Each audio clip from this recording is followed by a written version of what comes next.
I grew up in upstate New York in a fairly rural area, but my father had um, business ties to Japan, and I got exposed as a child. I was always very interested in it, and Mm, couldn't get there in high school or college for various reasons, athletic commitments and academic commitments. So I went in the late '80s, soon after graduating.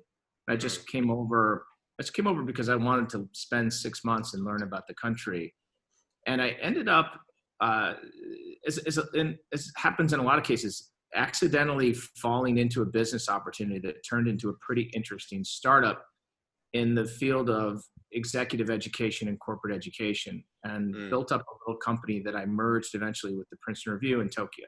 And we did that for about 3 years. And that took my 6 month plan to almost 3 years, and quite an interesting experience and Mhm. quite lucrative. And towards the end of that tenure, having started a company with no relevant experience, no plan, no credibility, I started another company in Tokyo in similar field in education with capital and experience and credibility. And I knew all the right words, and, I could Right. make a spreadsheet. And by all measures, that second startup failed horribly. And Mm, it was a very interesting experience to have, doing two startups in a row as a young guy. And it was very right. interesting to do it in Tokyo. And that Mm, became a catalyst for me going into graduate school and eventually going to the Copan Fellows program to sort of figure out, like, what is the DNA of a successful startup? mm, And certainly I only had an N of two. I had a sample size of two. right. And I was pretty sure that being completely clueless was not the ultimate formula, which was what I did when I was successful. Right. And that took me on a long, probably 30-year journey of exploring, what that could be. I see. Okay. And then you started the fund, Sozo, right? But before going into that, I want to ask a few things. So you told me that you started two companies, one that you were able to sell and the other didn't really go well. What was the company that you founded? What are the companies you founded here in Tokyo? Well, the first company was called Reference Media, and Hmm.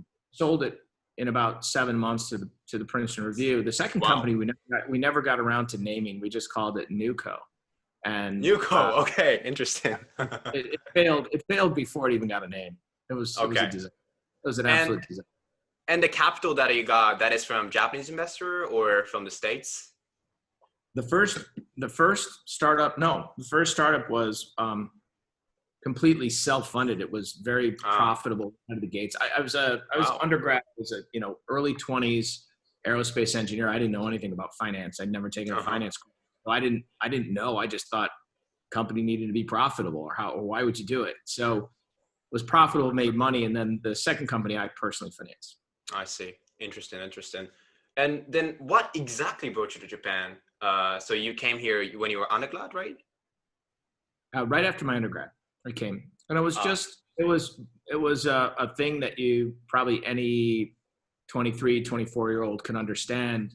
mm-hmm. I was I was going to go to graduate school. My thinking was, if I don't do this now, it's going to get harder and harder to do it. And I had thought about doing it in high school, and I just couldn't. I had too many athletic commitments to take a year off, and I want to do it in college, but aerospace mechanical engineering doesn't work well for transfer because your courses are too rigorous. So you basically would be I see. taking a vacation. So I just never did it. Then I said, all right, I'm going. And it was not, there was not like some grand plan. I think I had $1,000 in my pocket. I didn't speak Japanese. I had a floor of a friend I could sleep on. That was my plan. Nice, cool, cool. And so the second Pretty company much that I've lived my life since to the age of 56. So. okay. So the second company that didn't go well, what do you think was the reason for that failure? Was it the language barrier that you had, or not understanding well about Japan, or what was it? No, I mean, it had nothing to do with Japan. It was two other Mm, Americans. There was no language barrier. It was what I eventually came to learn after 30 years is I think in the fashionable analysis of a startup, generally people move towards the quality of technology, just technology in and of itself.